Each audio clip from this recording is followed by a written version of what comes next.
Assalamualaikum warahmatullahi wabarakatuh. Bismillahirrahmanirrahim. Alhamdulillahi rabbil alamin. Wa bihi nasta'in ala umuri dunya waddin. Wassalatu wassalamu ala ashrafil anbiya wa mursalin wa ala alihi wa sahbihi wa man sara ala nahjihi bi ihsanin ila yaumidin wa ba'd. Allahumma inna nas'aluka ilman nafi'a wa na'udzubika min ilmin la yanfa'. Allahumma alimna ma yanfa'una nafa'na bima 'allamtana. Allahumma ansurna wal muslimin al matlumin fi Filastin wa fi kulli makan.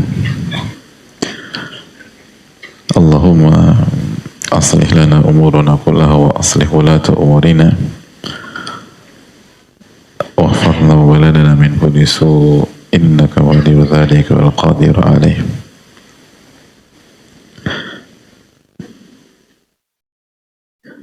Alhamdulillah, kita panjatkan puji dan syukur kita kepada Allah Subhanahu wa taala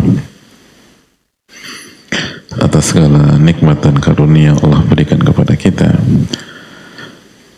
Sebagaimana salawat dan salam semoga tercurah kepada Rasulullah SAW beserta para keluarga, para sahabat dan orang-orang yang istiqomah berjalan di bawah naungan sunnah beliau sampai hari kiamat kelak.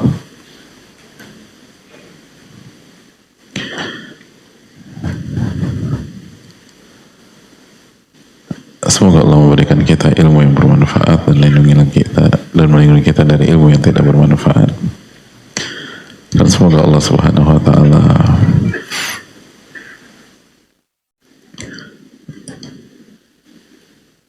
memperbaiki urusan kita dan urusan pemimpin-pemimpin kita, dan semoga Allah Subhanahu wa taala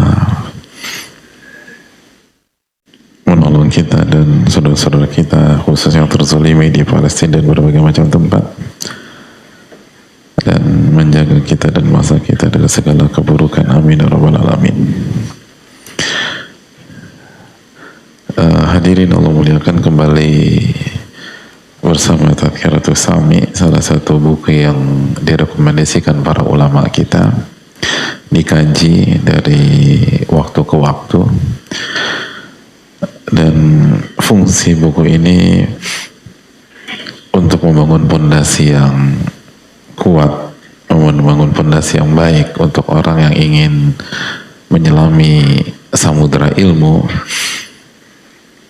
karena ilmu itu tidak mudah dan tidak segampang yang kita pikirkan. Dan itu yang Allah firmankan di dalam Al-Quranul Karim dalam surat Al-Muzammil ayat 5, inna sanulqi 'alaika qawlan thaqila, dan kami berikan kepada engkau ucapan yang berat, ucapan yang thaqil. Al-Quran itu thaqil, hadirin. Al-Quran itu berat. Dan yang dimaksud berat dijelaskan sebagian para ulama seperti Imam Malik bukan hanya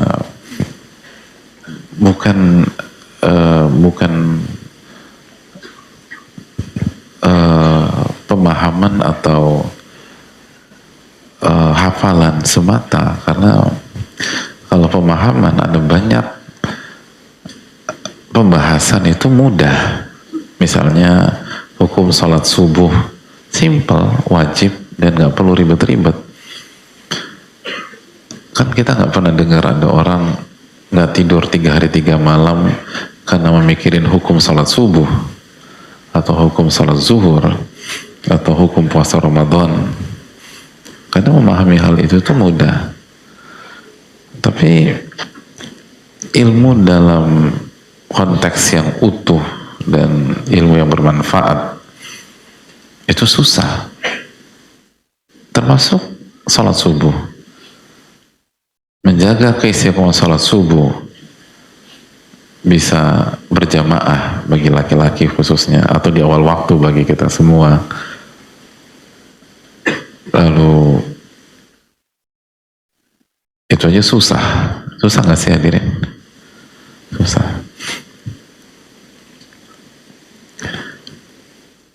Terakhir sholat subuh takbiratul ihram bersama imam bulan apa? Loh, ya bilang aja bulan Februari tanggal 1 kan gitu ya, gak usah hari ini misalnya. Tapi kan nggak susah, nggak mudah juga gitu loh, istiqomah gitu setiap saat. Itu baru takbiratul ihram bersama imam, belum khusyuk dalam sholat, belum mentadaburi dan lain sebagainya. Susah.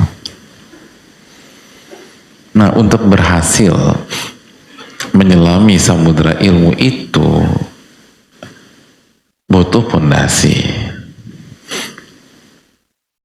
Dan itulah sekali lagi keterangan para ulama kita, ta'addabu tsumma ta'allamu. Beradablah sebelum Anda belajar, atau beradablah baru setelah itu Anda belajar. Karena dengan adab, dan ketika kita bahas adab di sini kan bukan adab makan atau adab minum. Kalau kita bahas dari awal kita duduk di majelis ini, yang kita bahas itu sangat syarat dengan nilai-nilai iman, nilai-nilai tauhid. Karena yang dimaksud adalah adab kepada Allah Subhanahu wa Ta'ala dan adab kepada ilmu Allah Subhanahu wa Ta'ala. Karena ta'zimul ilm itu artinya ta'zimullah. Beradab dengan ilmu itu pada dasarnya adalah beradab kepada Allah Tabaraka wa Ta'ala. Dan semoga itu bisa membuat kita berhasil dan proses kita diterima oleh Allah Subhanahu wa Ta'ala. Sebagai contoh, adab yang sedang kita bahas yaitu keikhlasan, dan ikhlasan adalah inti dari tauhid. Inti dari tauhid itu sendiri. Jadi sekali lagi ini hal yang sangat penting untuk kita camkan. Semoga Allah memberikan taufik dan hidayahnya kepada kita. Dan mengetahui fakta bahwa ilmu itu berat, itu bukan membuat kita mundur hadirin, bukan. Sama aja, sukses di dunia berat apa mudah hadirin? Berat.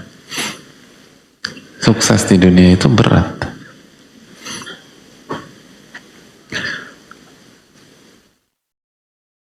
Sukses di dunia itu berat. Berat apa susah? Loh, tadi katanya berat, sekarang susah. Oh, berat apa mudah hadirin? Berat. Yang kaya dari lahir siapa? Ada? Gak ada ini satu masjid. Masya Allah. Terharu saya ini. Antum tawaduknya luar biasa. Gak mau pamer. Misalnya diantara hadirin lahir dari keluarga kaya, rahim kaya, punya perusahaan keluarga. Kalau pertanyaannya berhasil dalam apa, sukses secara dunia bagi orang yang lahir dari keluarga kaya yang punya usaha, berat atau jadi mudah? Ini benar-benar nggak ada sama sekali. Atau kalau kita ngeliat lah teman kita kaya, Oke, kalau satu masjid nggak ada, punya teman yang kayak gitu nggak? Nggak punya juga. Ya Allah, nggak bergaul ya hadirin. Fanatik banget sama komunitas yang satu strata sosial. Coba kita ketika ngelihat orang punya atau lahir dari keluarga yang kaya, ada punya usaha segala macam. Oke, menurut jamaah lah, kalau nggak punya temen yang kayak gitu ya, menurut jamaah, mereka untuk sukses dalam dunia berat apa mudah?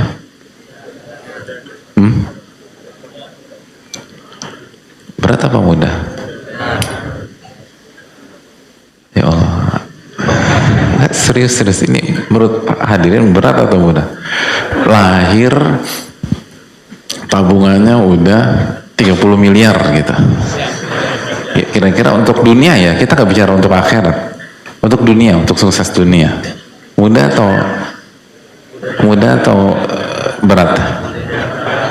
Semakin saya yakin antum jujur, antum bukan dari keluarga seperti itu. Karena berat, karena data, based on data ya, data mayoritas gagal, mayoritas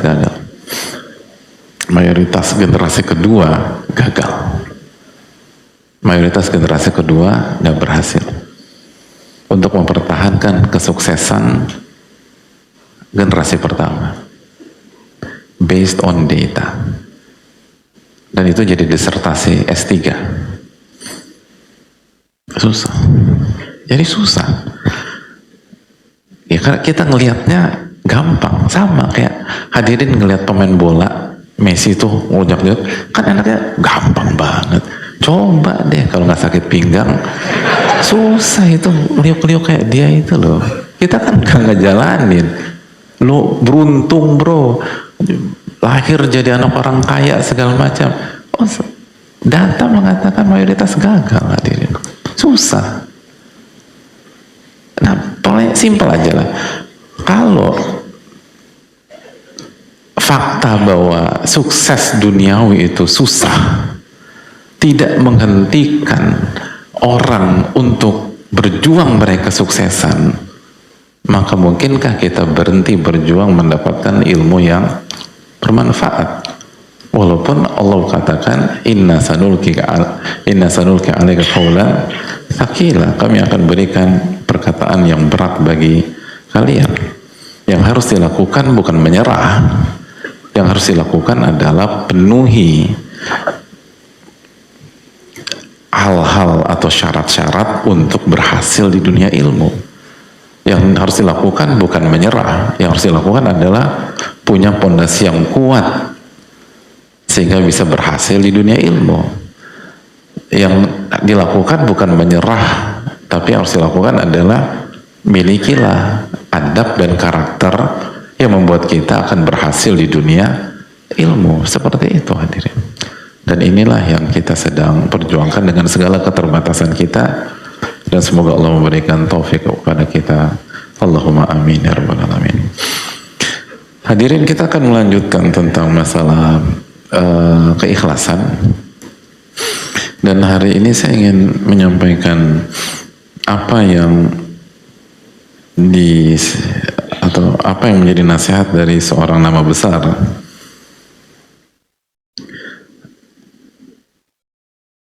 yaitu Wahab bin Munabbih, seseorang yang mendapatkan gelar Al-Imam, imam besar, Al-Allamah, alim besar, tabi'in, beliau seorang tabi'in, jadi hidup di generasi kedua terbaik atau ranking kedua terbaik. Beliau lahir di zaman Uthman bin Affan di tahun ke-34 Hijriah. Beliau mengambil ilmu dari Abdullah bin Abbas, Abu Hurairah, jika tepat kata Imam Zahabi, Ibnu Umar, Abdullah bin Amr bin As, walaupun ada khilaf, Artinya guru-guru beliau, nama-nama besar papan atas, sahabat-sahabat luar biasa, Ibnu Abbas, Abu Hurairah, Ibnu Umar, Jabir, Nu'man bin Bashir, nama-nama besar, hadirin, nama-nama besar. Beliau pernah menyampaikan nasihat yang benar, sangat, bukan hanya menarik, sangat penting untuk kita renungkan. Dan beliau sampaikan ke keponakannya. Beliau sampaikan ke keponakannya. Kata beliau, nah hadirin, punya keponakan nggak? Punya. Nasihatnya apa kalau keponakan? Jujur aja, jujur. Hah? Apa? Gak pernah ngobrol sama keponakan? Apa nasihatnya keponakan? Nah, belajar yang pintar. Belajar supaya pintar atau belajar yang pintar? Oke. Habis belajar yang pintar apa lagi nasihat? Nah.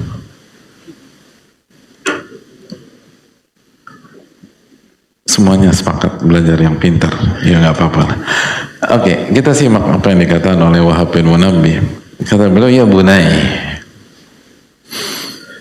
wahai anakku, akhlis ta'atallah bisarirati nasihah. Taatlah kepada Allah dengan ikhlas dan dengan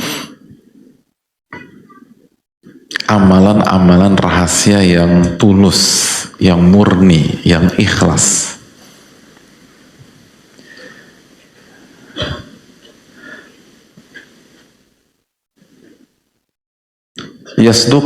Yasdukillahu fiha fi'laka fil alaniyah.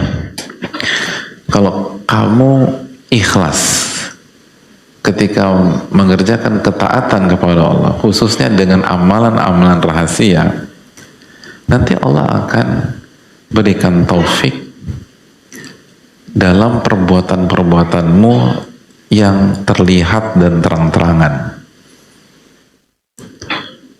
yang terlihat, terekspos dan terang-terangan.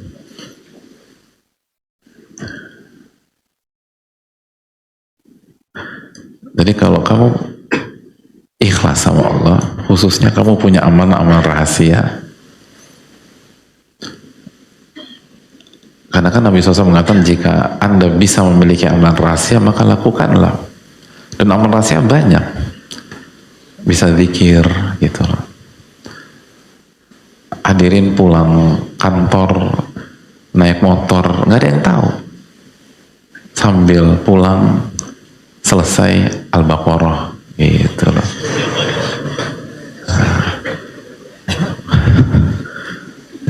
Kok begitu sih responnya? Al-Baqarah kan ketat, dua, kan bukan satu Quran. Al-Baqarah selesai. Apalagi misalnya motor hafalan Al-Baqarah, nggak ada yang tahu, antara kita dengan Allah aja.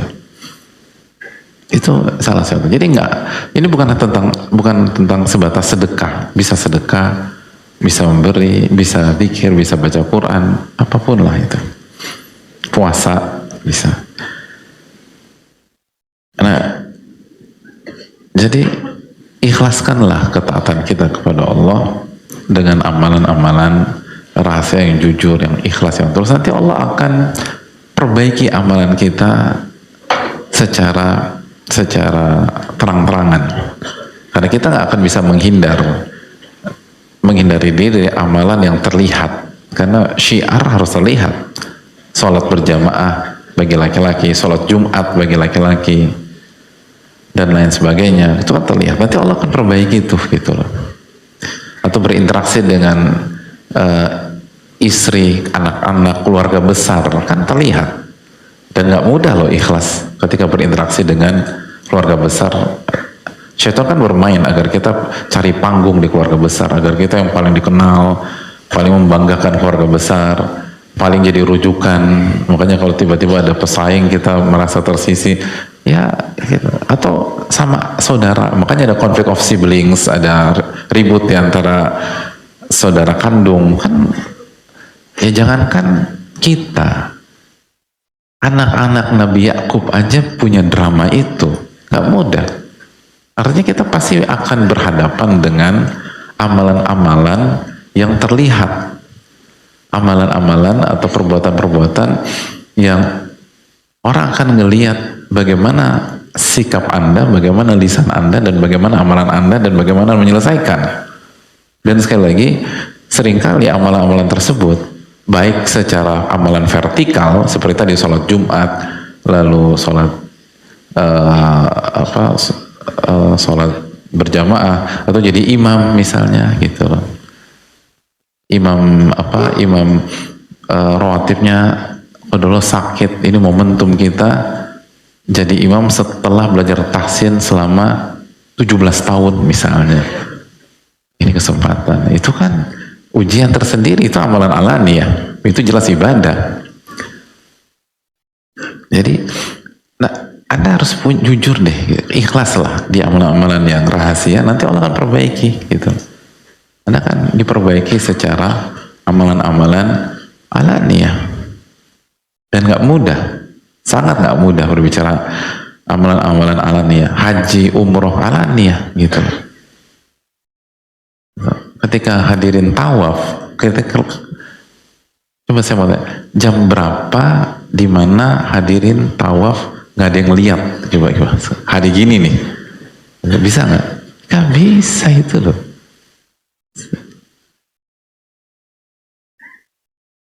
Kelihatan hadirin sekalian, padat begitu Masjidil Haram. Jadi itu amalan alaniyah. Atau kita umroh, haji, orang-orang kan tahu, paling nggak bos kita tahu lah kita umroh atau haji. Masa antum mau ngilang gitu, tiba-tiba 40 hari muncul lagi, kan pasti minta surat izin segala macam, terus pamit-pamit dan sebagainya. Itu kelihatan. Nah, ikhlas dalam umroh, ikhlas dalam haji kan susah hadirin, nggak mudah. Nah, kalau kita ingin dijaga sama Allah dalam amalan-amalan yang terlihat, maka ikhlaskan diri kita dari dalam amalan-amalan yang rahasia gitu. Itu penting sekali. Saya lanjutkan. Fa in man fa'ala khairan thumma asarrahu ila Allah faqad asaba mawdi'ah wa ablaghahu qararah. Wa inna man asarra amalan salihan lam yutli alaihi ahadan illa Allah faqad yatahaqqaqu alaihi man huwa hasbuhu wastauda'ahu hafizan la yudayyu ajrah.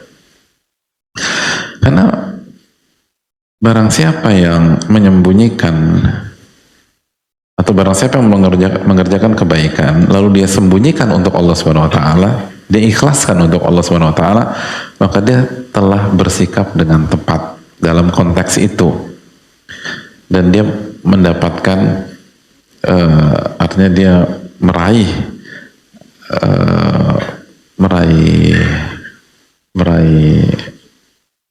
tujuan yang benar. Karena barang siapa yang merahasiakan amal soleh dan dia tidak perlihatkan kepada siapapun kecuali kepada Allah, maka dia telah faqad yatahaqqaqu alaihi man huwa hasbuhu, maka sekali lagi dia sudah mengerjakan apa yang Allah inginkan dari dia, dan dia telah menitipkan urusannya kepada Allah yang maha penjaga dan tidak akan menyanyiakan pahala kita gitu, pahala kita.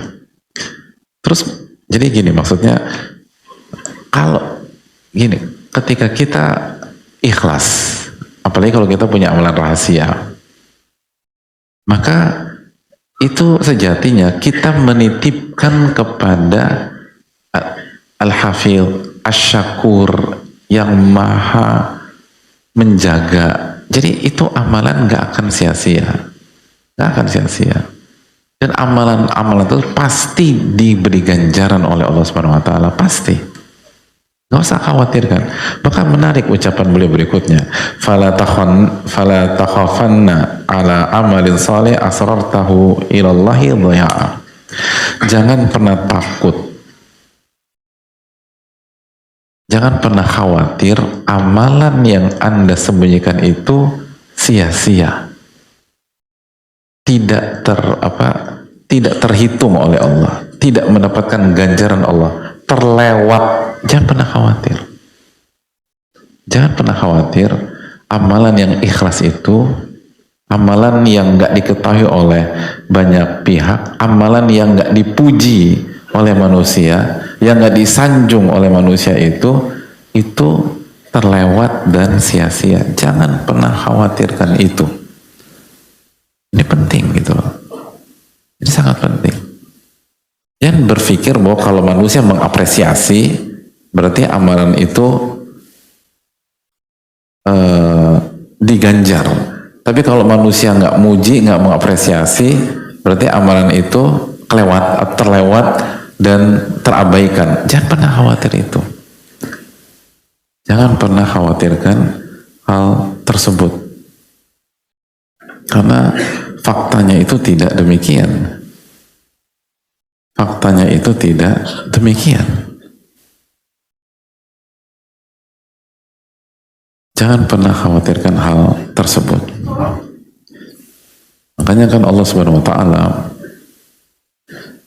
berfirman dalam surat Ali Imran 171, "Wa annallaha la yudhi'u ajral mu'minin."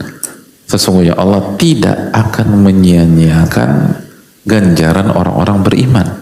Walaupun nggak ada yang tahu, walaupun nggak ada yang muji, mungkin ada yang tahu, tapi nggak dipuji aja sama dia.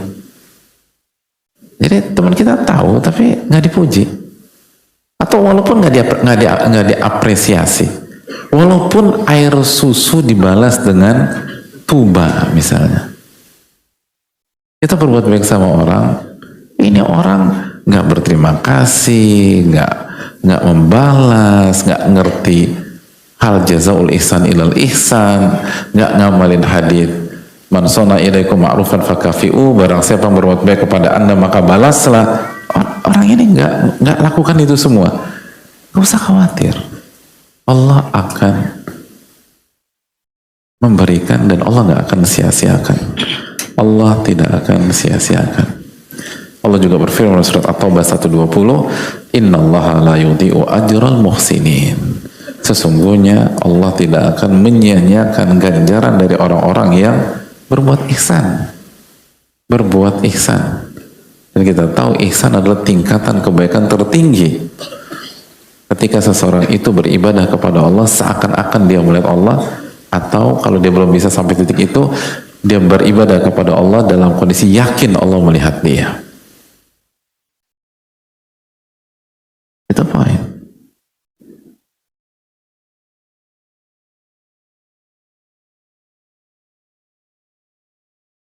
Allah berfirman dalam surat Yusuf ayat 90, "Qalu a'innaka la anta Yusuf."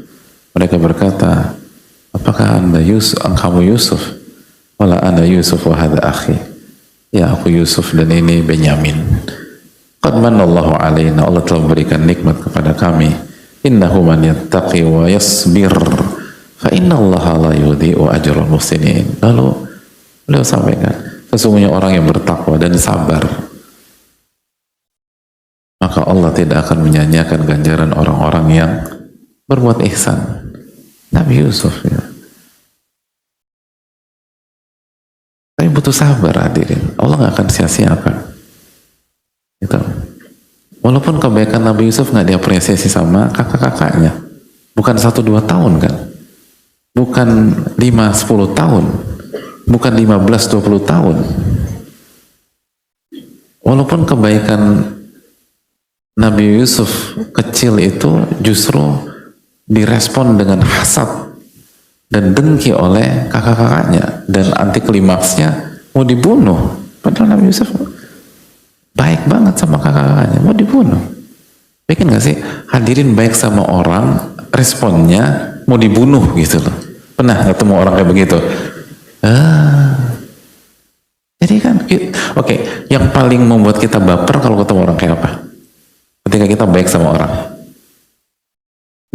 Coba kasih pengalaman dong. Iya coba. Yang paling buat kita baper tuh baik sama orang terus responnya apa? Ini nggak pernah gaul ya?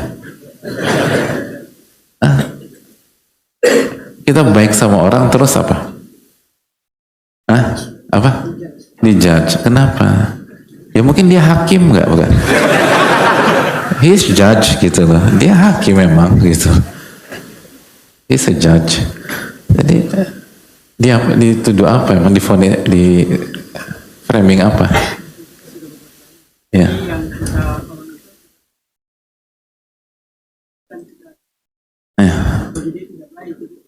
Oh dijudge ya. Oke. Jadi kita berbuat baik, ternyata kita divonis seorang buruk gitu. Oke. Terus apa lagi? Ya. Oh, dia jahat. Contohnya apa dia apa ini? Nggak usah pakai ibarat, contohnya langsung. Ini kan based on experience, tergantung pengalaman. Pengalamannya apa?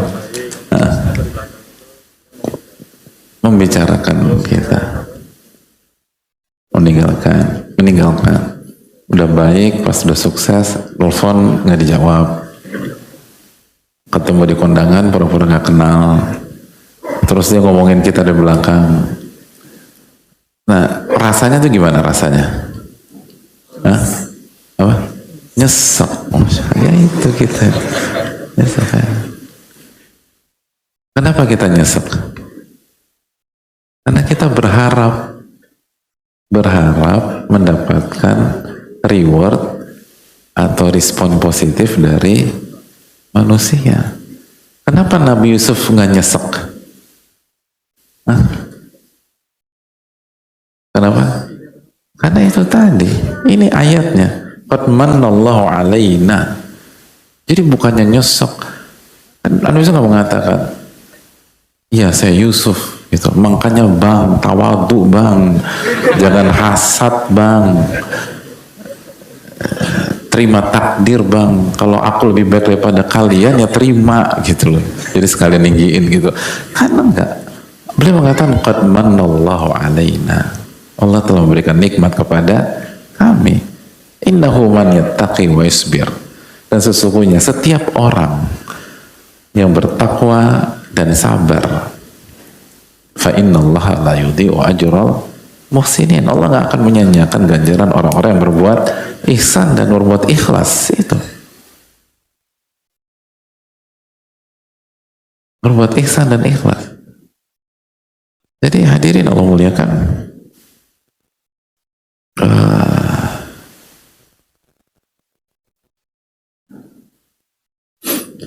hadirin, dan lihat bagaimana Nabi Yusuf menyampaikan.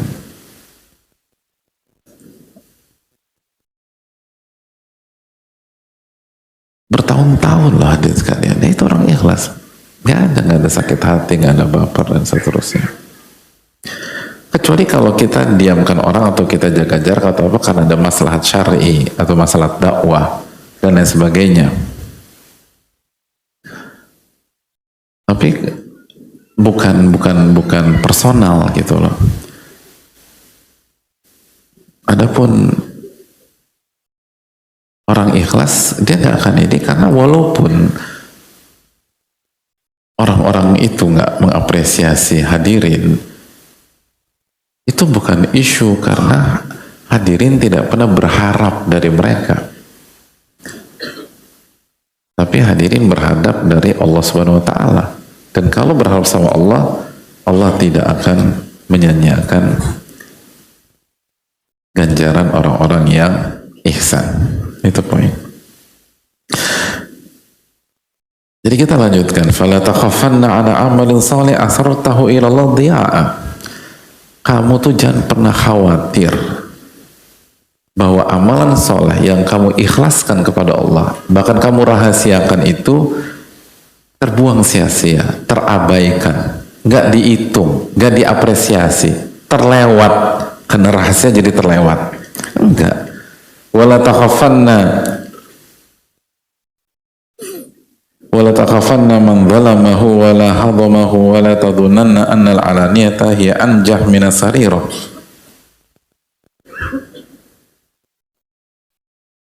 Jadi hadirin Allah muliakan,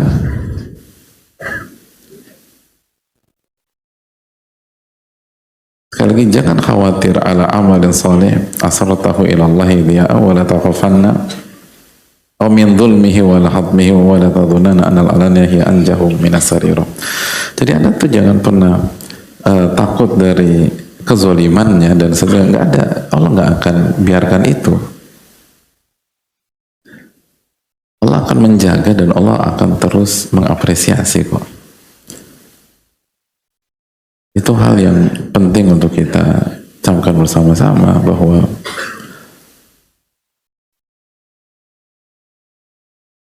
yang dipikirkan oleh banyak manusia itu tidaklah demikian. Tidak demikian kenyataannya. Namun yang ada adalah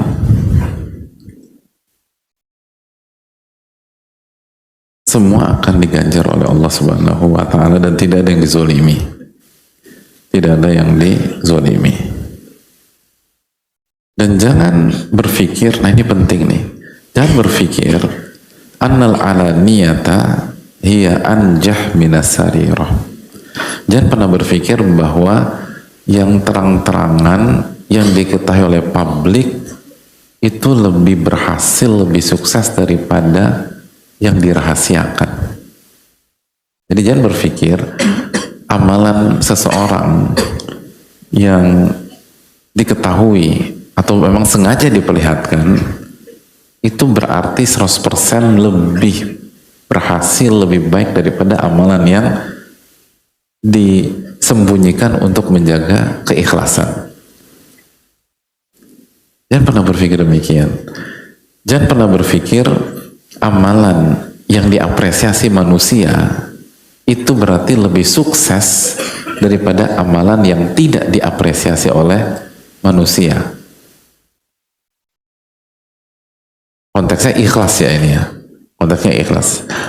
Jangan pernah berpikir bahwa amalan yang amalan yang mendapat pujian banyak manusia lebih berhasil daripada amalan yang tidak mendapatkan pujian dari manusia. Jangan pernah berpikir, kita harus kembangkan ini. Jangan pernah berpikir bahwa apa yang kita lakukan, misalnya untuk istri kita, lalu diapresiasi, atau misalnya jangan pernah berpikir sesuatu yang dilakukan oleh suami dari kebaikan lalu diapresiasi oleh istrinya itu lebih berhasil daripada amalan yang dilakukan suami untuk istrinya tapi istrinya nggak mengapresiasi. Ngerti nggak maksudnya? Misalnya hadirin berusaha baik sama istri, tapi Allah uji kita, istri kita nggak mengapresiasi, nggak muji gitu loh. Padahal kita udah jungkir balik segala macam, bagi istri kita itu nothing, nggak ada artinya. Kita udah kita udah bawain makanan kesukaannya, kita udah kasih ini uang bulannya ditambah, bulan lalu UMR 5 juta, bulan ini kita kasih 75 juta, tapi nggak dianggap gitu, nggak dianggap. Lalu ada teman kita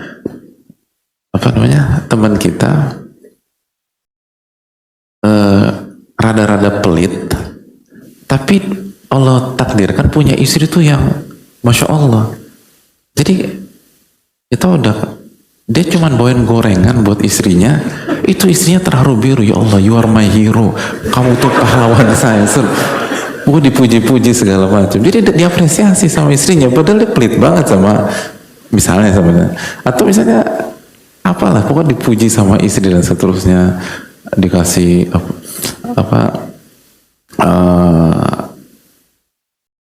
bulan ini misalnya dikasih minim banget gitu loh.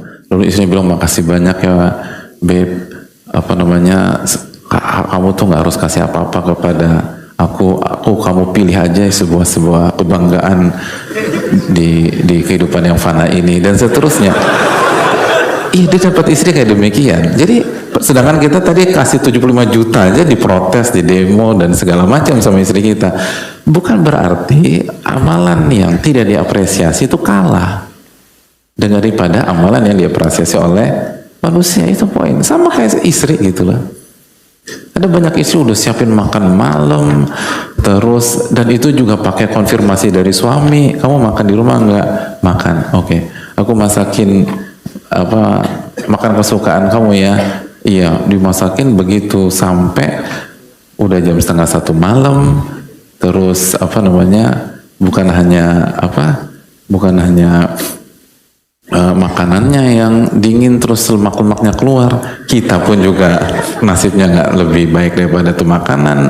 Lalu berikutnya suami kita bilang, tidur yuk, aku udah makan gitu loh. Oh, itu rasanya gimana ibu-ibu? Ibu-ibu udah tidur ibu-ibu nih. Gimana rasanya? Kita nyiapin makan malam dari jam 7:30 pada Isya, jam 8:30 nggak datang, 9:30 telepon nggak dijawab, WA nggak dibalas, 12:30 pulang dan bilang udah makan. Rasanya gimana bu? Masya Allah.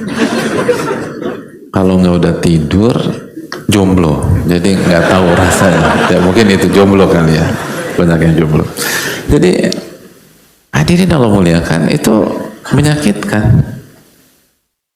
Tapi apakah semua suami demikian? Enggak, ada wanita yang performanya biasa aja gitu. Suaminya udah bilang, aku makan di rumah ya nanti. Istrinya terus jawabnya nggak dijawab sama istrinya gitu loh. Terus kasih pancingan gitu, kasih umpan lambung. Kayaknya nih kalau musim hujan gini buat makan yang anget-anget nih enak nih gitu loh. Dan kesukaan suaminya itu sop buntut gitu loh. Sop buntut enak. Udah kasih umpan lambung, begitu sampai di rumah buka meja makan, tudung saji, nggak ada apa-apa gitu loh. Lalu istri udah tidur, kita pun bisa masuk rumah setelah 30 menit di luar karena dikuncein. Padahal kita udah berusaha datang on time. Lalu begitu kita lihat tudung saji kosong, kita tetap sabar.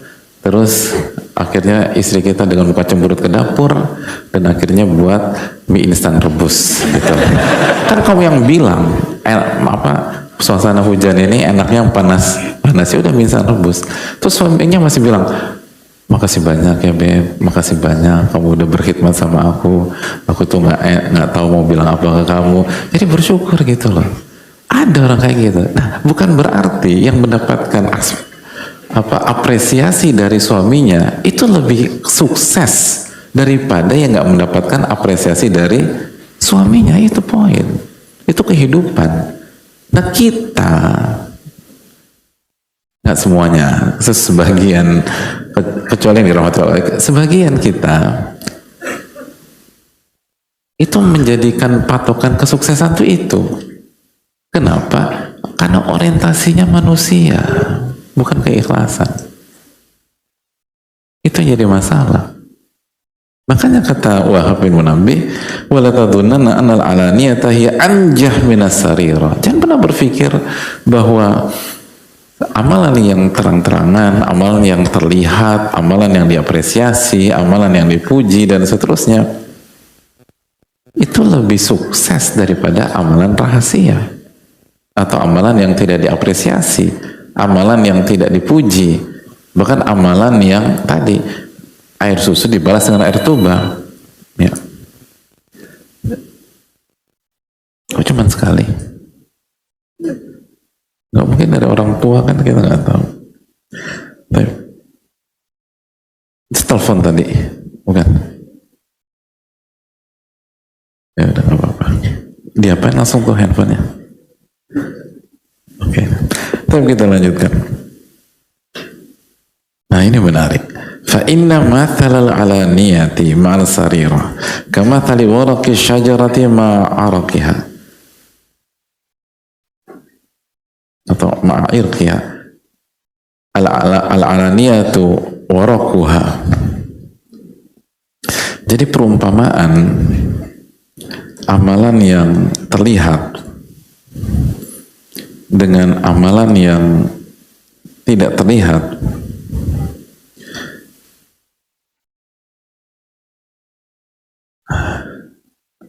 jadi perumpamaan amalan yang terlihat dengan amalan yang tidak terlihat itu seperti daun sebuah pohon dengan akar sebuah pohon.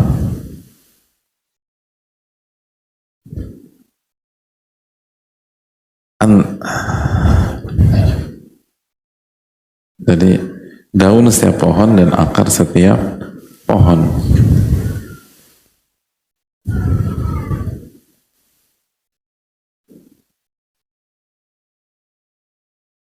Antara daun dan akar yang terlihat mana? Yang biasa dipuji orang yang mana? Misalnya daun apa yang dipuji orang? Daun apa? Gimana sih? Daun apa yang dipuji orang? Daun ya, bukan bunga, bukan? Hah? Oh? Daun apa? Hah?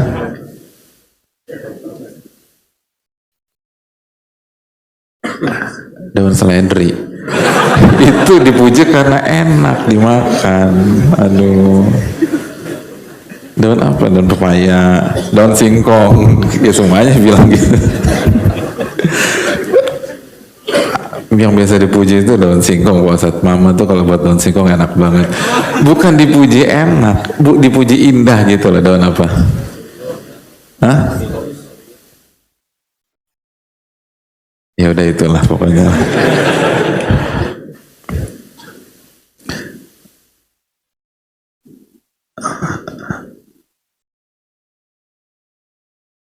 Tapi tahu kan daun ada yang indah-indah gitu?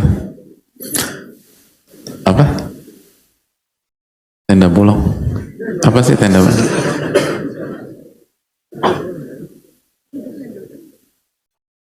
Ya kira-kira gitu. Nah kalau akar tuh kelihatan nggak hadirin? Nggak kelihatan. Nggak kelihatan. Dan nggak ada yang tahu gitu.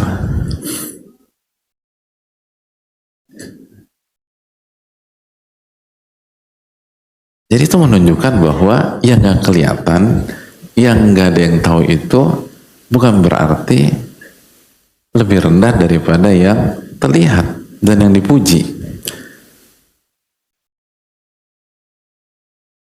Makanya beliau mengatakan kalau akar sebuah pohon itu rusak atau mati, maka seluruh pohon akan mati. Daunnya akan mati, batangnya akan mati, dan semuanya akan mati. Tapi kalau akar itu sehat dan baik, itu satu pohon akan baik. Daun akan baik dan batang akan baik. Dan akan senantiasa yang terlihat dari pohon itu berada dalam kebaikan selama akarnya itu baik dan tidak terlihat gitu kan. Akar kan di dalam dan semakin kokoh itu nggak terlalu terlihat, kecuali mungkin sedikit-sedikit aja lah akarnya. Tapi kan itu nggak semua akar, nggak semua bagian dari akar.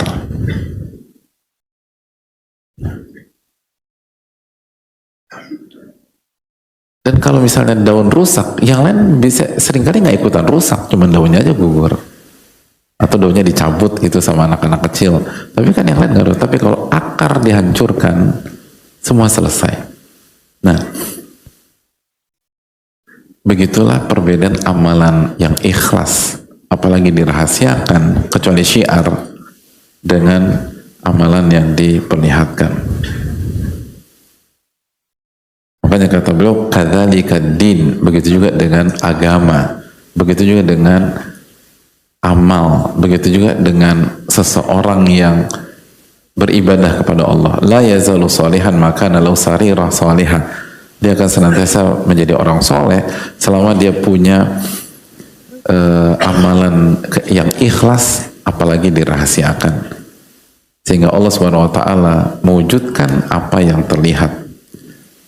Fa innal alaniyata tanfa'u ma'as-sarirati salihah.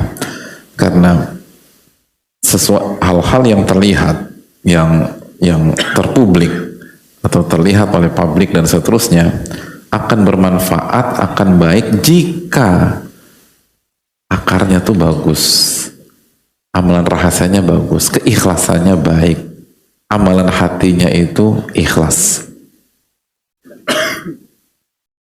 Sebagaimana akar yang sehat akan mensupport daun-daun di pohon tersebut dan batang-batang yang ada di pohon itu.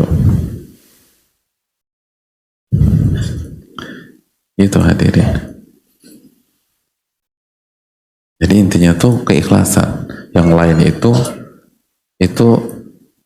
akan dipengaruhi oleh keikhlasan tersebut. Kalau hatinya bersih, kan makanya kata Nabi SAW, idza soluhat soluhal jasadu kullu. Kalau hati itu sehat, ikhlas, maka seluruh anggota badan akan baik, semua akan baik. Tapi kalau hati itu udah nggak ikhlas, udah rusak, maka semua berdampak. Semua berdampak, lisan berdampak, pola pikir berdampak, lalu langkah-langkah berdampak, kaki berdampak, tangan berdampak, mata berdampak, telinga berdampak, dan semua akan berdampak. Itu poin.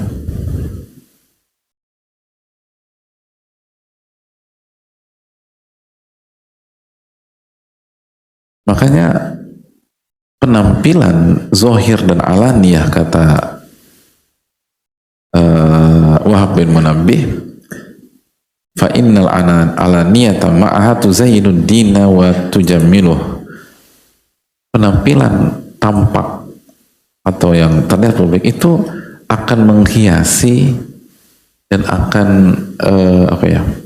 akan menghiasi seseorang dan agama seseorang, dengan syarat jika dilakukan seorang mukmin la yuridu biha illa ridha rabbih. Dia lakukan dan tujuannya tidak ada kecuali mencari ridho Allah Subhanahu wa ta'ala. Kecuali ridho Allah Subhanahu wa ta'ala. Itu hadirin.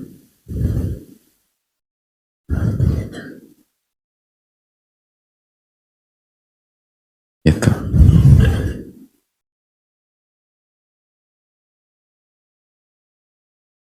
Gitu. Jelas nggak nih? Ini menarik ya, analoginya para ulama itu. Jadi bukan berarti sesuatu yang terlihat terang-terangan dipuji, diapresiasi lebih berhasil daripada yang nggak diapresiasi. Seperti apa tadi? Seperti daun pepohonan berakar gitu lah. Yang dipuji selama ini daun, jarang ada orang muji akar, jarang. Pernah lihat orang muji akar? Ya ada, tapi akarnya kuat udah tok gitu. Tapi bagusnya di foto segala macam tuh daun. Itulah. Udah ketemu belum daun yang dipuji? Ada kan? Apa ya? Lidah mertua. Iya, lidah mertua. Tahu nggak ngomong-ngomong? Lo ini beneran itu loh. Coba tuh, lidah mertua. Janda bolong, bener ya? Iya kan? Ya lo ketawa, beneran itu loh. Janda bolong kayak apa?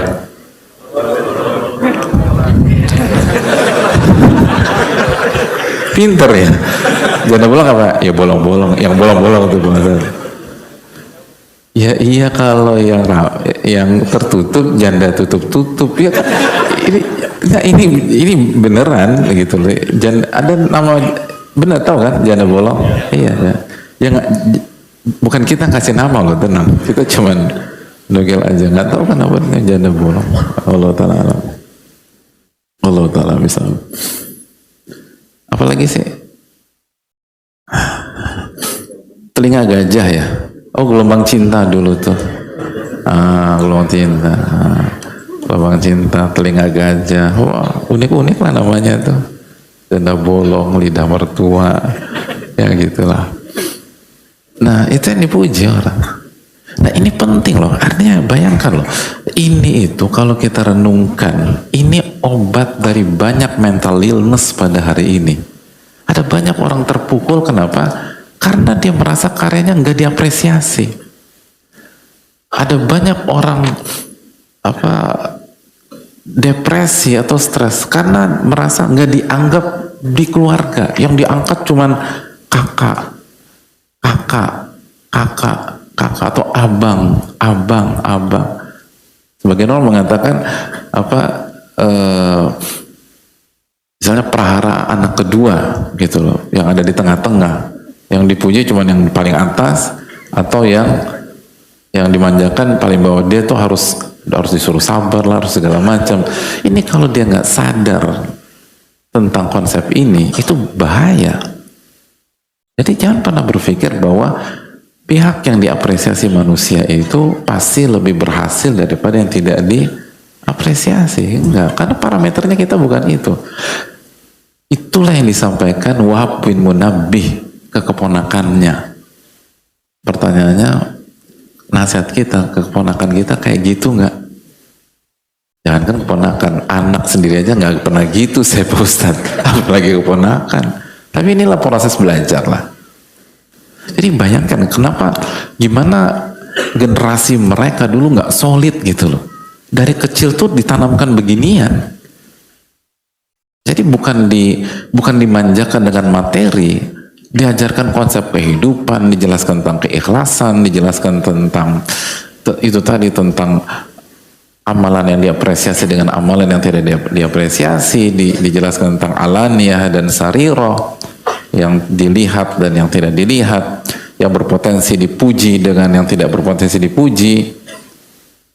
Lalu dikasih analogi yang membuat semua orang nggak perlu jenius banget dan nggak ini ngerti. Oh iya ya, daun sama akar. Yang paling penting tuh akar. Padahal akar tuh bagian yang terpendam di dalam tanah dan nggak dipuji orang. Yang dipuji itu daun atau bunganya. Padahal daun dan bunga tidak akan indah kalau akarnya rusak. Nah akar itulah keikhlasan.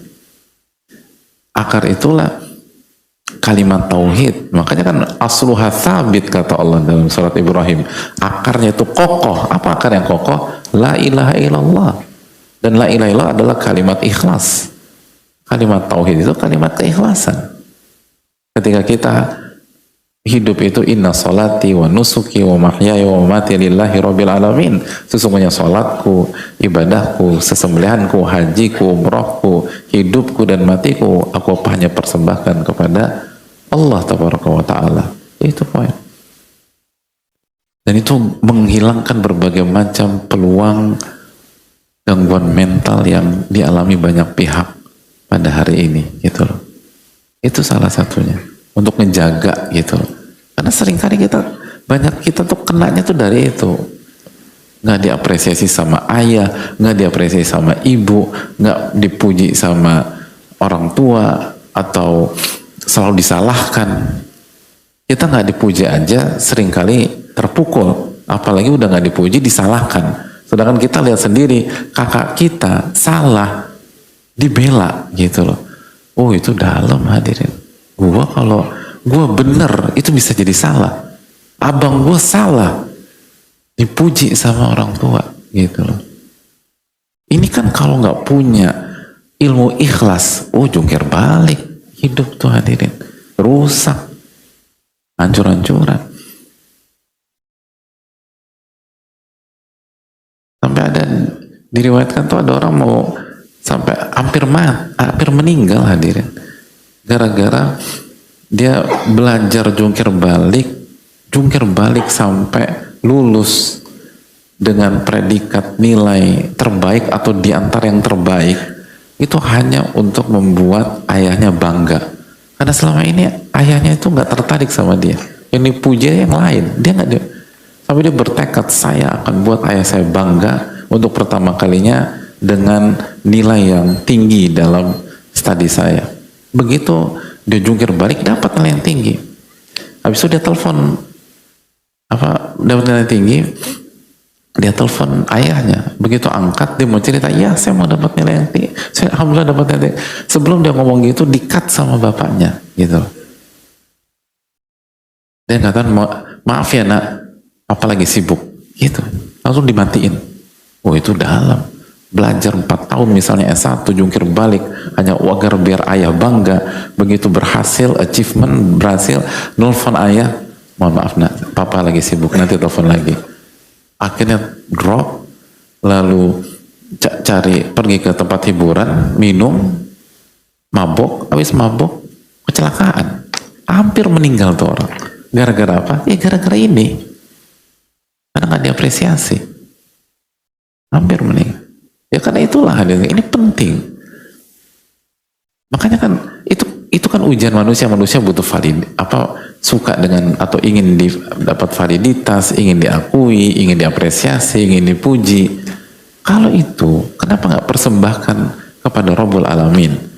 Kalau Allah Subhanahu Wa Taala kan udah dikatakan, fa innallaha la yudhi'u ajral muhsinin. Karena sesungguhnya Allah tidak akan menyanyiakan ganjaran dari orang-orang yang membuat muhsin. Nabi Yusuf kurang setia apa dengan Al-Aziz dan keluarganya? Setia beliau, tapi dibalas apa? Dipenjarakan dan difitnah dan dirusak nama baiknya alaihissalam. Tapi baper enggak, justru berdakwah di penjara dan memuji Allah Subhanahu Wa Taala. Nggak marah sama nasib kenapa nasib gue kayak begini, enggak bilang begitu. Nabi Yusuf baca semua ayat, baca surat Yusuf dari awal sampai akhir, nggak ada bilang demikian. Padahal kan berat loh kita setia sama seseorang, lalu kita jaga kehormatannya. Nabi Yusuf, istri Al-Aziz mau melakukan hal yang tidak pantas dengan dirinya dan beliau nggak mau. Dan beliau katakan, saya setia dengan suami Anda. Nggak bisa. Tapi akhirnya dijebloskan. Betul makarnya wanita, tapi kan yang tanda tangan tuh siapa kalau bahasa kita? Suaminya. Dijeblosin gitu. Antum setia dengan seseorang, tiba-tiba dan membela kehormatan orang tersebut. Dalam loh. Kehormatan kan hal paling tinggi. Kehormatan itu lebih tinggi daripada harta.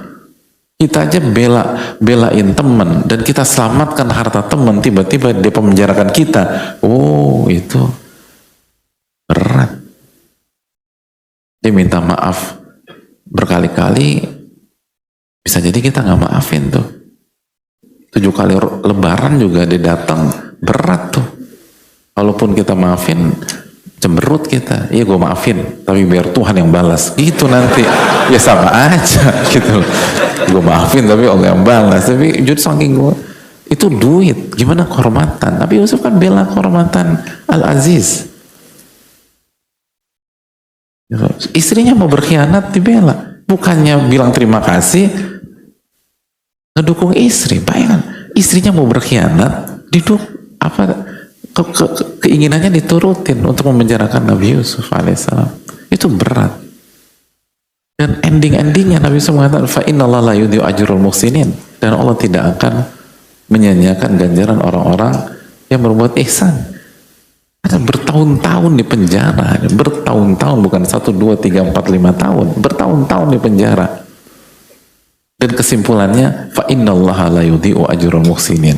Itu level seperti itu yang ditawarkan oleh keikhlasan. Antum kita kalau punya keikhlasan, mau digoncang kayak apa, nggak terpengaruh hadirin. Ini Nabi Yusuf. Ini priceless hadirin, ini nggak bisa dibayar dengan uang. Orang kalau punya sifat ini, itu hidupnya lebih bahagia daripada orang punya ratusan miliar, tapi gila hormat, butuh validitas, telinga tipis atau kupingnya tipis, bukan kuping gajah makanan ringan hadirin.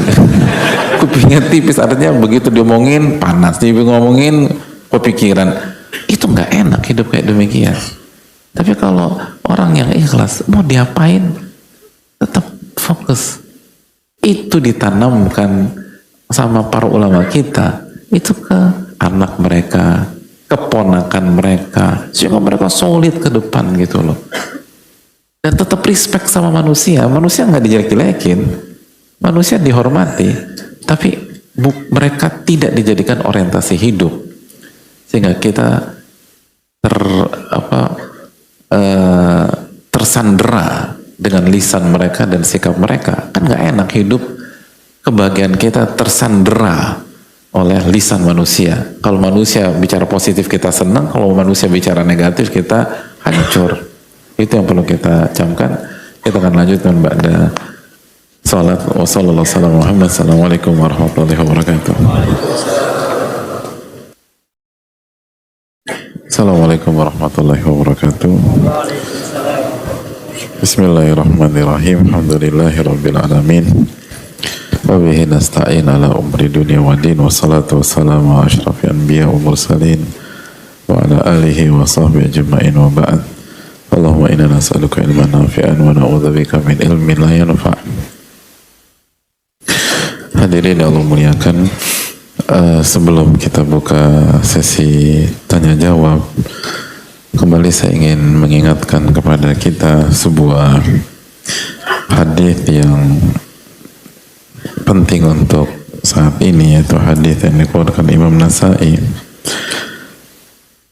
ketika Usama bin Zaid bertanya kepada Nabi SAW, "Ya Rasulullah, lam araka tasumu syahran min asyuhuri ma tasum min Sya'ban." Ya Rasulullah, aku nggak pernah melihat engkau berpuasa sunnah di sebuah bulan dari bulan-bulan Hijriyah sebagaimana engkau berpuasa di bulan Sya'ban. Lalu beliau menyampaikan, "Dzaka syahrun yakfalun nasu anhu baina Rajab wa Ramadan wa huwa syahrun turfa'u fihi al-a'malu ila rabbil alamin fa uhibbu an yurfa'a amali wa ana sha'im." Kata beliau, karena bulan Sya'ban adalah bulan yang dilalaikan oleh manusia. Ia terletak antara bulan Rajab dan Ramadan, diapit oleh dua bulan mulia, Rajab bulan haram dan Ramadan bulan mulia. Jelas. Jadi nggak mudah berada di, hadirin pernah ngerasain nggak sih duduk samping kanan gubernur sampai kiri menteri? Itu kan agak berat gitu loh, perhatian itu kedua pihak. Jadi samping sebelum Rajab dan setelahnya Ramadan. Jadi seringkali manusia lalai, konsentrasi sudah ke Ramadan atau masih capek ketika beribadah di bulan Rajab. Lalu Nabi SAW mengatakan, "Wa huwa syahrun turfa'u fil a'malu ila rabbil alamin." Bulan ini adalah bulan di mana amal-amal kita diangkat kepada Allah Subhanahu wa taala, dan saya ingin pada saat amal saya diangkat, saya dalam kondisi berpuasa. Dan kita berada di bulan tersebut yang menandakan kita menuju bulan Ramadan, dan kita tidak akan sukses besar di Ramadan kalau kita atau tanpa melewati bulan Rajab dengan tepat, bulan Sya'ban dengan tepat.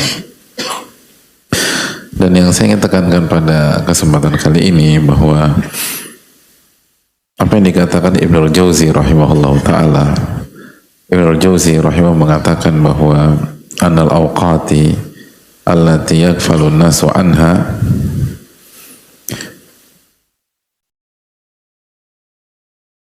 mu'azzamatul qadri.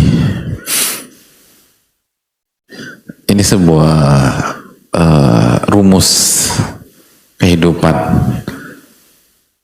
Waktu-waktu yang dilalaikan manusia itu punya kedudukan yang spesial, kedudukan yang mulia, dimuliakan dalam agama kita. Jadi ini kaidah, waktu-waktu yang dilalaikan oleh manusia itu punya kedudukan yang istimewa di dalam diri seorang mukmin. Itu penting. Jadi setiap ada waktu yang dilalaikan itu pasti istimewa untuk seorang mukmin. Itu opportunity, itu kesempatan untuk ibadah. Nishtighalin nasi bil adati wa syahwat. Karena pada saat itu banyak manusia itu sibuk dengan urusan duniawinya atau urusan kesehariannya dan syahwatnya. Fa idza sabaru 'alaiha talibul fadli dalla 'ala hirsihi 'alal khair. Kalau orang-orang baik itu bisa mengambil kesempatan tersebut, bisa beribadah, bisa sabar, bisa fokus dalam beramal soleh, maka itu menunjukkan kejujuran dan mentalitasnya dalam kebaikan. Karena nggak mudah, susah. Secara umum kita bisa jauh lebih mudah berpuasa 1 bulan penuh di Ramadan. Tapi ada banyak di antara kita untuk mengqadha Ramadan itu harus nunggu mepet-mepet Sya'ban. Jadi padahal bayar qadanya cuma 3 hari, 4 hari, tapi nggak mudah. Jadi misalnya dia puasa Ramadan 27 hari gitu loh. Terus 3 harinya sakit atau safar, akhirnya dia nggak puasa. Itu bayar 3 hari, bayar 3 hutang puasa itu nggak mudah loh. Dan sebagian kita tahu di masyarakat itu bisa jadi mepet di Sya'ban. Kenapa? Karena suasana tuh beda, dukungan lingkungan tuh beda, dukungan lingkungan tuh berbeda. Karena memang bukan dalam kondisi mayoritas puasa. Jadi kondisi-kondisi itu tuh susah. Nah kalau kita bisa konsisten beribadah atau semangat beribadah di saat orang-orang itu malas, itu luar biasa. Itu luar biasa. Itu menunjukkan kejujuran, keikhlasan, dan mentalitas, dan semangat dalam berbuat baik. Semangat dalam berbuat baik.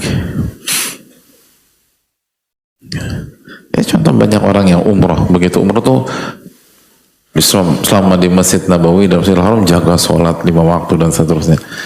Sebagian begitu pulang ke tanah air susah ngejaga. Kenapa?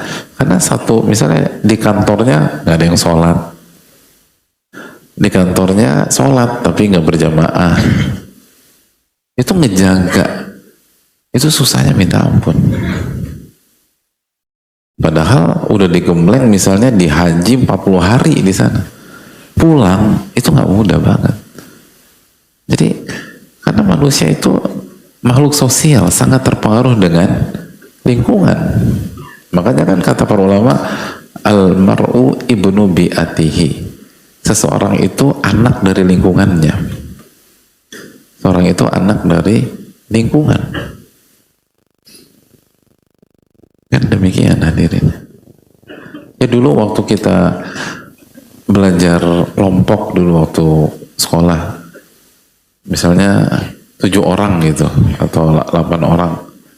Itu begitu 6 orang main PlayStation, kira-kira yang 2 masih tetap istiqomah baca nggak?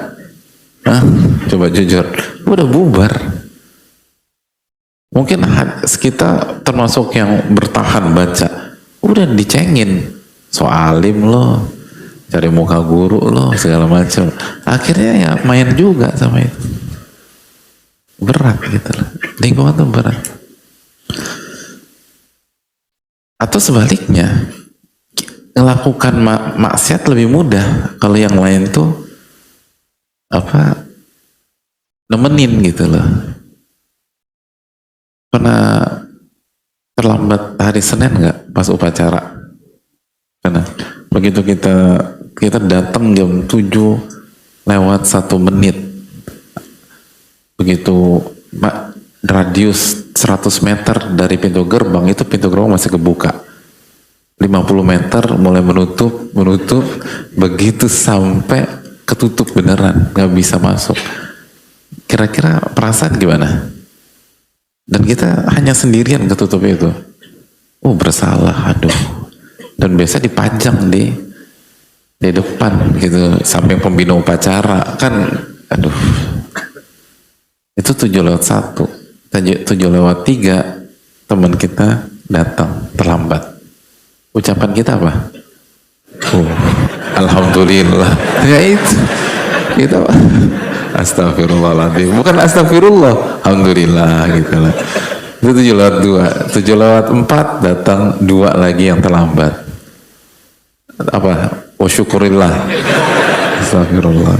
Terus nanti 7:05 3 terlambat. 7:15 ada 20 teman kita terlambat. Kira-kira muka masih pucat? Enggak, senyum. Dan begitu dipajang cengar-cengir di depan. Pengalaman itu ketawa yang tafsirnya pengalaman kan begitu. Coba kalau kita sendirian dihukum, nggak enak, malu segala macam itu loh. Sedih kita kalau sendiri dihukum di depan, sedih. Apalagi di tengah-tengah itu ada calon jodoh kita misalnya, kita prediksi biasa aja itu tambah terpukul. Tapi kalau 20, senang. Itu manusia itu pengaruh lingkungan itu luar biasa. Jadi kalau lingkungan malas, kita tetap beramal soleh, itu sesuatu. Nah ini di bulan Sya'ban ini hadir. Yang mengatakan manusia lalai itu bukan kita, Rasulullah SAW. Makanya itu tadi kata Ibnu Jauzi, kalau ada waktu manusia lalai, itu spesial. Itu jangan pernah lewat. Itu opportunity, itu kesempatan bagi orang-orang terbaik. Walihada fadlu syuhudil fajr fi jama'ah li ghaflati katsirin minan nasi an dzalikal waqt. Dan Ibnu Jauzi memberikan contoh. Contohnya seperti sholat subuh berjamaah, susah karena mayoritas tuh lalai. Ada yang belum bangun, ada yang harus siap-siap dengan dalih siap-siap berangkat kantor, jadi nggak sholat subuh atau nggak sholat subuh berjamaah. Nah kita sholat subuh berjamaah itu sesuatu, pahalanya beda kan. Sholat isya berjamaah berat, pahalanya besar. Sholat isya dan sholat subuh berjamaah kan bonus pahalanya. Sholat qiyamul lail semalam suntuk karena susah. Itu berat hadirin. Apalagi di tengah-tengah kemacetan Jakarta, adzan isya kan susah. Atau kayaknya udah badan remuk-remuk sampai pintu komplek adzan, itu mampir ke masjid susah sholat isya. Nah kita bisa tuh, itu spesial. Begitu juga kata Ibnu Jauzi rahimahullah ta'ala, wafadlu ma bainal isya'ain gitu loh, keutamaan antara maghrib dan isya itu seringkali orang lalai, utamanya besar. Lalu fadlu qiyamin nisfil laili wa waqtis sahur, qiyamul lail di sepertiga malam, setengah malam kedua atau sepertiga malam terakhir, dan klimaksnya waktu sahur karena manusia lalai. Makanya kan wasolli bil laili wan nasu niyam, wasiat Nabi SAW itu kan, dan sholatlah di malam hari di saat manusia tidur. Itu poin. Jadi kenapa qiyamul lail atau sholat malam menjadi sholat sunnah terbaik? Karena manusia lalai di waktu itu. Gak semua, mayoritas tapi. Itu kata Nabi kita Shallallahu Alaihi Wasallam. Jadi, nah dari sini kita bisa tahu bahwa setiap kondusi, kalau kita meluaskan ya kerangka berpikir ya, setiap kondusi yang tidak kondusif itu adalah kesempatan dan opportunity bagi orang-orang beriman. Selalu begitu. Itu selalu demikian. Adapun apa mediocre, hadirin, orang-orang yang ini itu justru biasanya menjadikan alasan untuk gagal, alasan untuk tidak berkarya, alasan untuk tidak beramal soleh, alasan untuk tidak berbuat baik. Nanti alasan, ya habis teman-teman nih mah, habis beginilah, ya tadi. Tapi orang-orang yang berkualitas, orang-orang beriman, justru melihat itu sebagai sebuah kesempatan. Sebuah kesempatan. Dan itu jadikan mentalitas dalam hidup. Pokoknya kondisi yang tidak kondusif secara umum itu kesempatan berkarya, kesempatan beramal, kesempatan beramal soleh, kesempatan memberikan sesuatu, kesempatan bermanfaat. Demikian. Nah ini penting dan mulailah dan jadikan Sya'ban sebagai momentum. Karena Nabi SAW yang mengatakan, bukan kita, Rasulullah SAW mengatakan, ini bulan dilalaikan banyak manusia. Dan ini jadikan mentalitas dalam hidup. Pokoknya jangan pernah beralasan dengan kondisi yang tidak kondusif. Atau orang-orang yang tidak mendukung. Abisan aku gak dapat dukungan. Nggak. Ya. Makanya kan ada sebuah jurnal bahwa ciri pertama seorang mediocre, ciri pertama orang yang rendah itu menyalahkan pihak lain. Gitu. Itu ciri pertama kata sebagian pihak ya. Artinya itu mentalitas negatif. Adapun orang-orang beriman menyalahkan diri sendiri secara positif, bukan self blaming yang larinya ke mental illness, enggak, tapi menyalahkan diri sendiri, istighfar, taubat, muhasabah, istighfar, taubat, lalu islah, perbaikan, lalu coba lagi, lalu trial and error. Itu orang-orang beriman. Dan menjadikan kondisi atau suasana yang tidak kondusif, tidak mendukung, justru kesempatan mendulang kebaikan yang tersimpan dalam kondisi tersebut.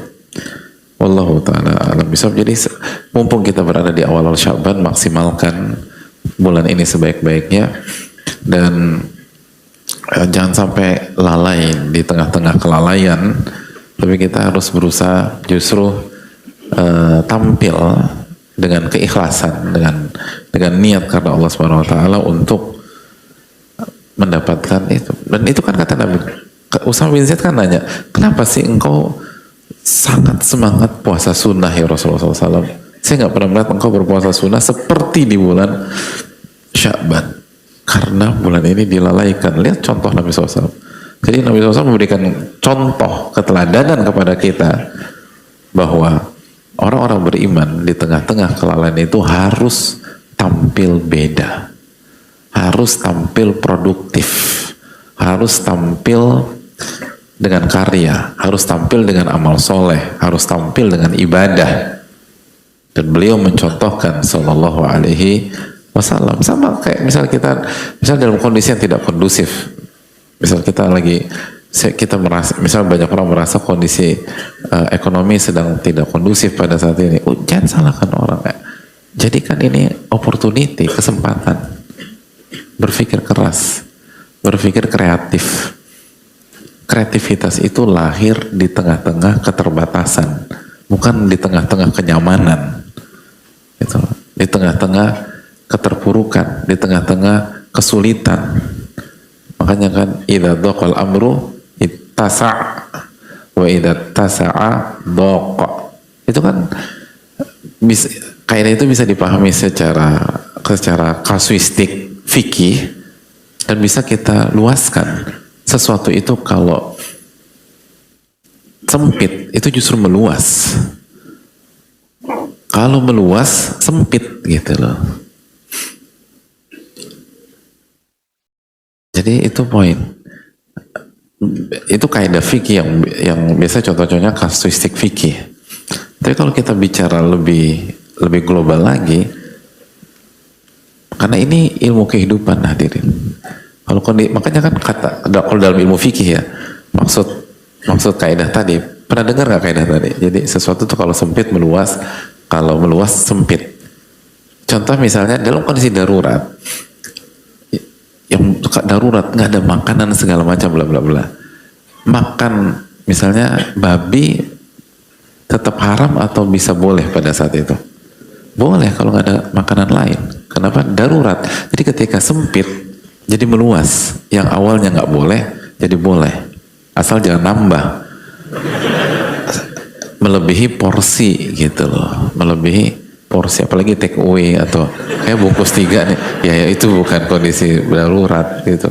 Jadi nah kalau kondisi meluas sempit lagi, yang haram ya udah haram, nggak bisa diotak-atik. Nah itu kasuistik fikih yang dalam masalah kaidah ini. Kalau kita bicara lebih luas lagi, ya tadi sesuatu kalau kondisi sempit, orang-orang terbaik tuh meluas justru. Dia akan mengeluarkan potensi terbaiknya. Tapi kalau kondisi nyaman, potensinya turun, hadir. Selalu begitu. Selalu demikian. Cuma antum hadir lihat penemuan-penemuan besar di dunia ini itu kan dalam kondisi-kondisi yang tidak kondusif. Selalu demikian. Secara umum demikian. Itu. Ya kayak misalnya hadirin disuruh loncat tembok atau pagar atau hijab setinggi 1,8 meter. Kira-kira mau apa enggak? Enggak, malas 1,8 meter. Ngapain gue loncat begitu? Lu gue nggak bisa deh, gue nggak bisa. Tapi kalau herder dilepas dari belakang, insya Allah loncat gitu. Herder dilepas dari belakang, loncat itu, keluar tuh potensi kita yang besar. Makanya jangan berkecil hati. Kondisi susah, kondisi nggak kondusif, jangan berkecil hati. Orang-orang beriman tuh optimis. Yu'jibunil fa'lu, kata Nabi SAW. Saya tuh kagum dengan optimisme. Dan tawakal ala Allah. Cari ridho Allah SWT. Dan jadikanlah Sya'ban adalah momentum untuk punya mentalitas seperti itu. Karena nggak mudah bagi setiap kita untuk memaksimalkan Sya'ban kecuali yang dirahmati dan dimudahkan oleh Allah, karena karakter dari bulan ini itu dilalaikan. Kalau kita bisa dengan taufik Allah, maka insya Allah ini adalah momentum untuk bisa produktif di kondisi-kondisi yang tidak kondusif lainnya. Wallahu ta'ala alam. Kita buka sedikit waktu untuk sesi tanya jawab. Wassalamualaikum warahmatullahi wabarakatuh.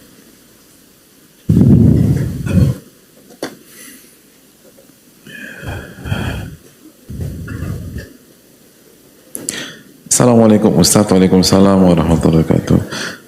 Afwan Ustaz, bagaimana cara kita mengetahui kalau amalan kita diapresiasi oleh Allah Subhanahu wa taala?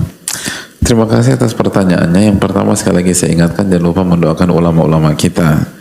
Hadirin saya, penting mendoakan ulama-ulama kita, guru-guru kita itu sangat penting, karena ini berkaitan dengan syukur, dan syukur adalah syarat mendapatkan ilmu yang bermanfaat dan mendapatkan tambahan ilmu. Dan ini mempengaruhi kemampuan kita dalam memahami jawaban dari pertanyaan dan mengamalkan jawaban dari pertanyaan tersebut. Karena inti dari pertanyaan bukan hanya mengerti jawabannya, tapi bagaimana mengamalkan jawaban tersebut. Kalau cuma ngerti nggak diamalin juga percuma, hadirin. Jadi ini yang perlu kita tanamkan. Jangan lupa doakan itu penting, dan itu kunci sukses para ulama. Bahkan sekali lagi, para ulama bukan hanya mendoakan tapi bersyukur Man sona ilaikum ma'rufan fakafi'u, barang siapa yang berbuat baik kepada anda maka balaslah. Disuruh balas kita. Kalau nggak bisa balas baru doakan. Jadi doakan adalah opsi kedua, opsi terakhir. Kita harus balas. Nah jadi ini yang penting untuk kita tanamkan. Adapun cara kita mengetahui kalau amalan kita diapresiasi oleh Allah Subhanahu Wa Taala, ada beberapa hal diantaranya yang dijelaskan para ulama bahwa jazaul hasanati hasanatu ba'diha. Salah satu balasan atau cara Allah mereward amal soleh kita adalah amal soleh berikutnya. Makanya ulama juga mengatakan tunadi al hasanatu ukhtaha ya ukhti ya ukhti. Amal soleh yang kita kerjakan itu akan mengundang teman-temannya, akan mengundang teman-temannya, ayo kesini kesini. Jadi artinya kalau amal ini diterima oleh Allah, maka ini akan memperlancar kita untuk mengerjakan amal soleh berikutnya, dan grafik kita akan naik. Di antaranya juga kan akidah Ahlussunnah wal Jamaah tentang iman, bahwa iman itu bertambah dengan ketaatan. Jadi kalau ketaatan kita diterima sama Allah, otomatis iman kita akan bertambah, dan itu dirasakan. Terasalah pada saat kalau iman kita bertambah, jadi semangat beribadah, jadi giat, terus lebih khusyuk, itu terasa. Itu bisa dirasakan. Jadi itu salah satu cara untuk kita membaca apakah atau indikator lebih tepatnya, indikator amal kita diterima oleh Allah atau tidak. Allah Ta'ala bisa.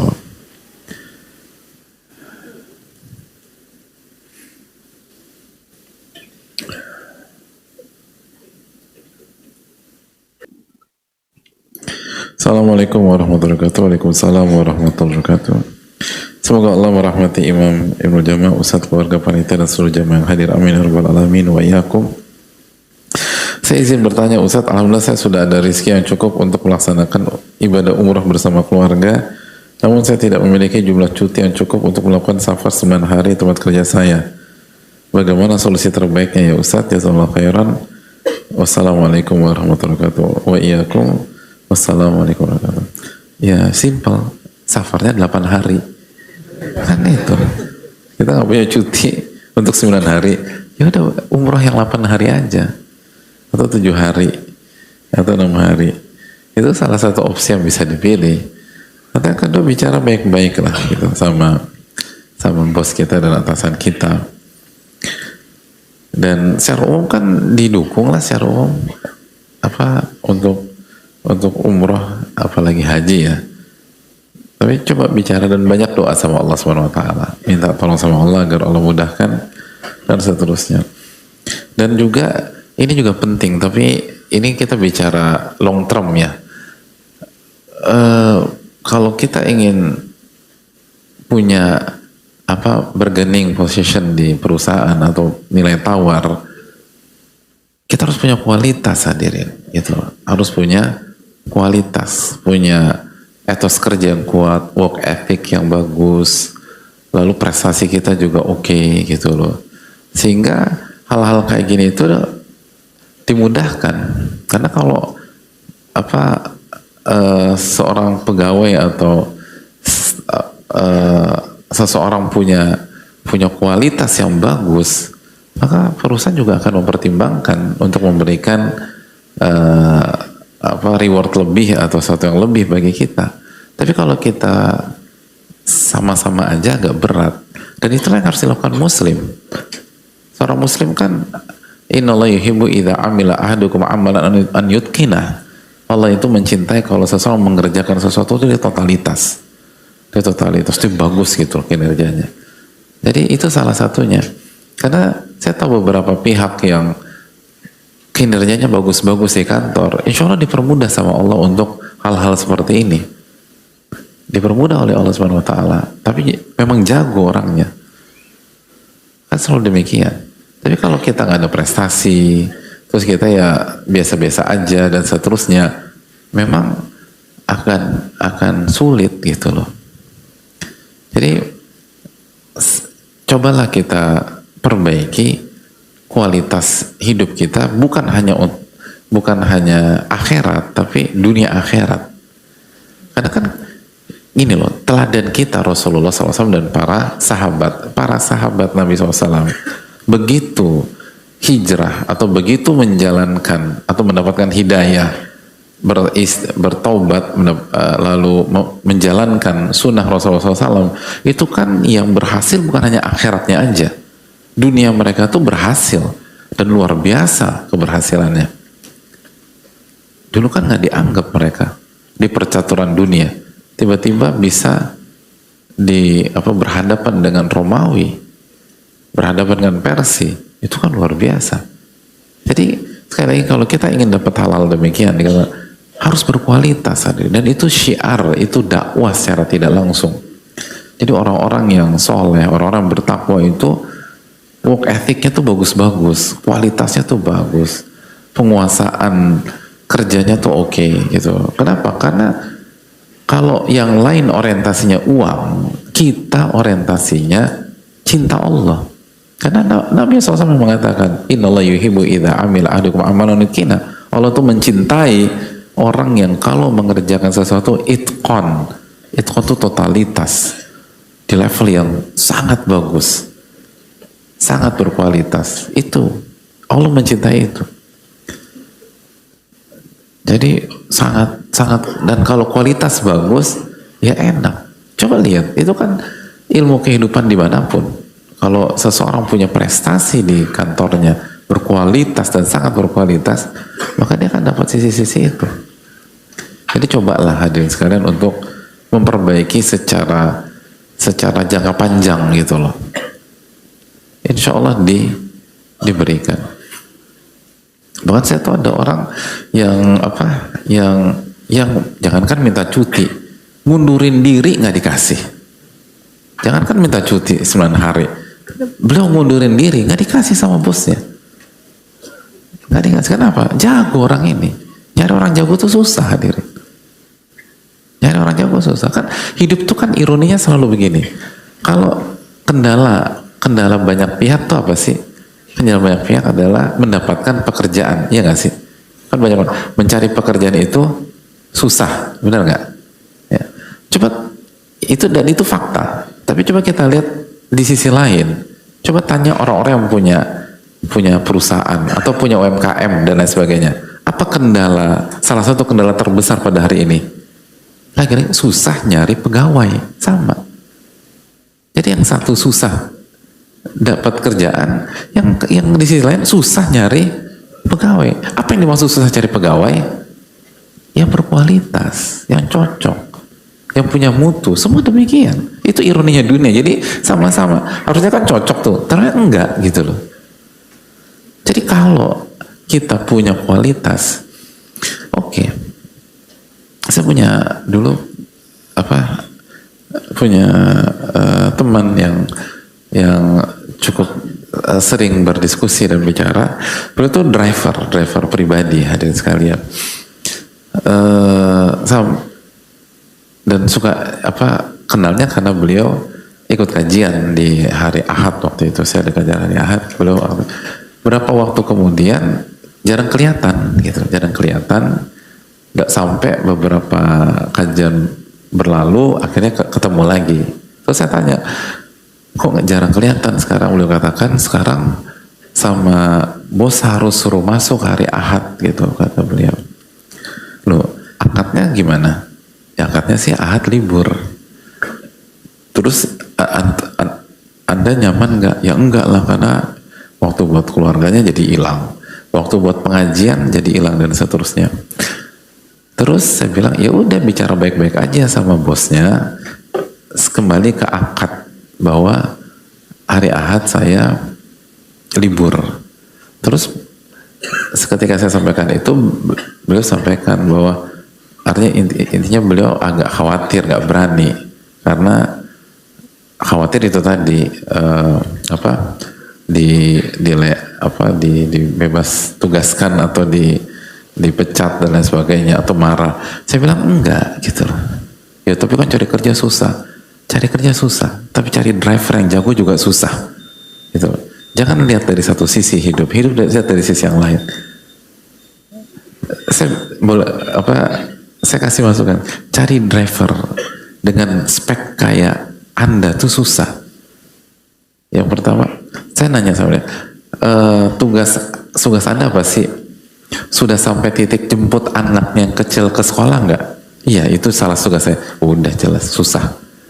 Iya, iya dong. Kalau kalau driver sudah dikasih amanat jemput anak di sekolah sendirian, itu artinya apa? Dipercaya. Apakah setiap driver disuruh jemput anak sendirian? Oh, enggak, apalagi hari gini. Jadi kalau kamu sudah dikasih kepercayaan jemput anak dan kamu sendirian, berarti Anda sudah percaya, dan itu susah nyari driver. Jadi driver yang dipercaya, amanat, bawanya jago, mau diajak slow bisa, ngebut kita bisa tidur, kan susah. Ya ada banyak kan, apa namanya, kalau ngebut kita baca la ilaha illallah, karena barang siapa yang ucapan terakhirnya la ilaha illallah masuk surga. Banyak orang tuh ngawur kalau udah dalam kecepatan tinggi. Ini beliau tuh safety oke, nyaman dan seterusnya. Susah nyari kayak itu. Coba deh. Dan ini kan kita nggak macam-macam, kita cuma minta hak kita. Dan kita nggak minta uang, kita minta waktu. Karena kan antum harus didik orang apa, keluarga, harus punya waktu sama istri, harus punya waktu sama anak-anak, dan harus belajar. Ya udah, bismillah, bismillah lah. Beliau sampaikan aman, nggak ada apa-apa. Cari sosok yang jago tuh susah. Itu tadi saya tahu ada sosok, beliau mundur, nggak dikasih sama bosnya, nggak boleh mundur. Padahal mundur, saya mundur, nggak boleh. Ya tapi saya harus begini. Ya udah, apa namanya, tetap di perusahaan. Ya tapi nanti saya makan gaji buta, nggak mau ah. Makanya nggak apa-apa, saya ikhlas. Enggak, saya nggak mau.